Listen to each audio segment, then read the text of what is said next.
Manager, and for NIC Teaming here, let's click on Disabled. So we're going to create a team out of these two NICs, which makes it look like one NIC.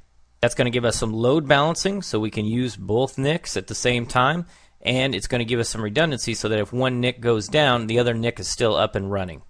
And we're going to only use two NICs in this example, but we could use more if we needed more bandwidth. So we could use 4 or 6 even NICs if we needed to. If we need more bandwidth than that, we could use more gigabit NICs, but we probably want to look at using a 10 gig Ethernet card with a 10 gig switch if it's possible. So let's create our team here. I'm going to go to Tasks, New Team, and there's our two NICs that we want to use in our team. There's some additional properties down here that we're going to be talking about. If I scroll down a bit, there's a teaming mode, load balancing mode, and standby adapter. Again, we'll be talking about those in a bit. And for the primary team interface, if I click on this, we can give it a name if we'd like. By default, it's automatically generated.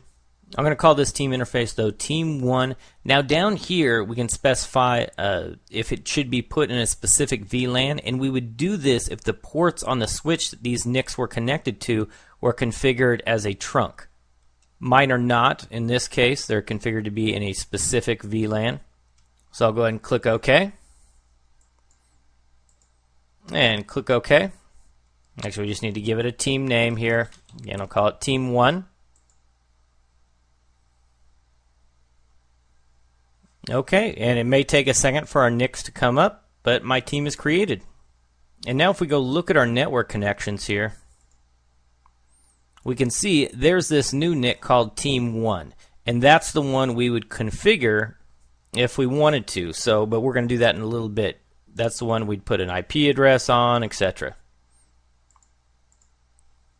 And you can see if we right-click on one of the team members and go to Properties, all these boxes are now unchecked because this NIC is just part of the team. We don't really configure these two NICs anymore. We configure this new NIC that was created. Now let's go back and look at some of the different options we had with our team here. I'm going to right-click on it and go to Properties. Let's go to Additional Properties. So we've got a teaming mode here. We've got Static Teaming, Switch Independent, and LACP. So with Switch Independent, it doesn't matter which NIC is plugged into which switch. So if we have multiple switches that are connected to each other, we can connect one NIC to one switch and one NIC to another switch, and it'll work just fine. And that it's a very easy setup, and that actually can give us some switch redundancy, kind of like this here, where we have one NIC plugged into one switch, one NIC plugged into the other switch. Those switches are connected so traffic can flow all around. But if this switch goes down, well, this NIC's still connected to the good switch, so we still have network connectivity. With static teaming and LACP, we're going to need some configuration on the switch side.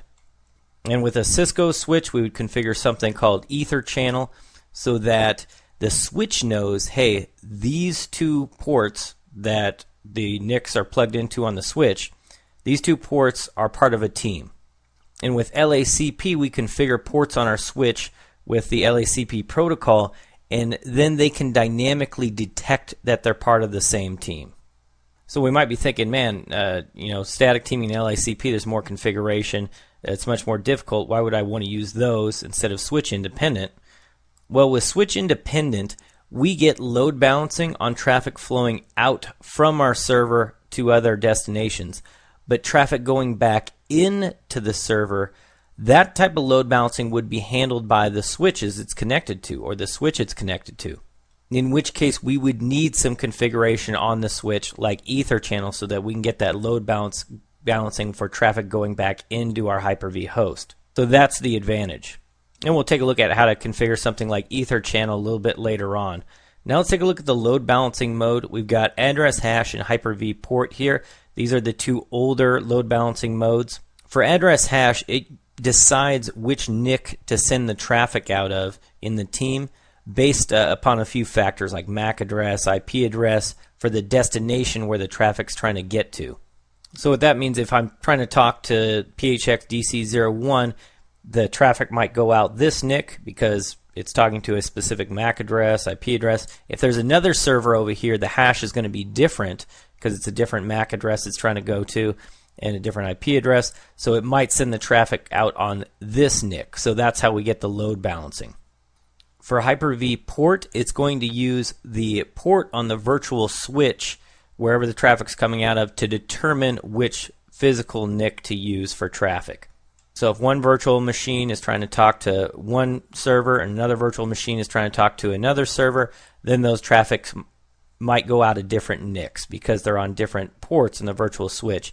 And then there's dynamic. This is really the best of both worlds and probably what we're going to use most of the time. And with this one, outbound loads are distributed based on a hash of the TCP ports and IP addresses. But the big advantage is in dynamic mode, it also rebalances loads in real time so that a given outbound flow may move back and forth between team members. And each one of these NIC is a team member. So we really get some dynamic load balancing.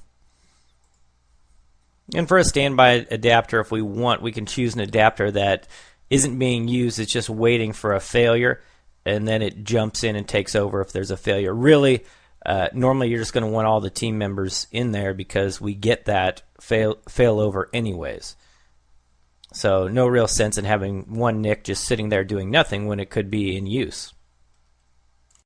One thing I do want to note is that if we do use like a static teaming, then the NICs in the team are going to have to be plugged into the same switch. With Ether channel in particular, that's what Cisco uses for the switch side configuration. So it would look more like this, where we're plugged into one switch as opposed to getting some switch redundancy here by plugging into multiple switches. But with Cisco switches and other switches, they can be stackable, so we can have actually multiple switches. Instead of being connected with Ethernet cables or fiber cables, there's actually something on the back of the switch that we connect. It's normally proprietary type cable connection. We connect from one switch to another switch, and that makes it actually one big logical switch. But if there's a failure, then the other switch in the stack still works. We can have multiple switches in a stack, 4 or 5 switches if we need to. It actually makes it easy to administer as well as give us some redundancy. So that's the way, if we were going to use Ether channel, how we'd get switch redundancy is we'd use stackable switches.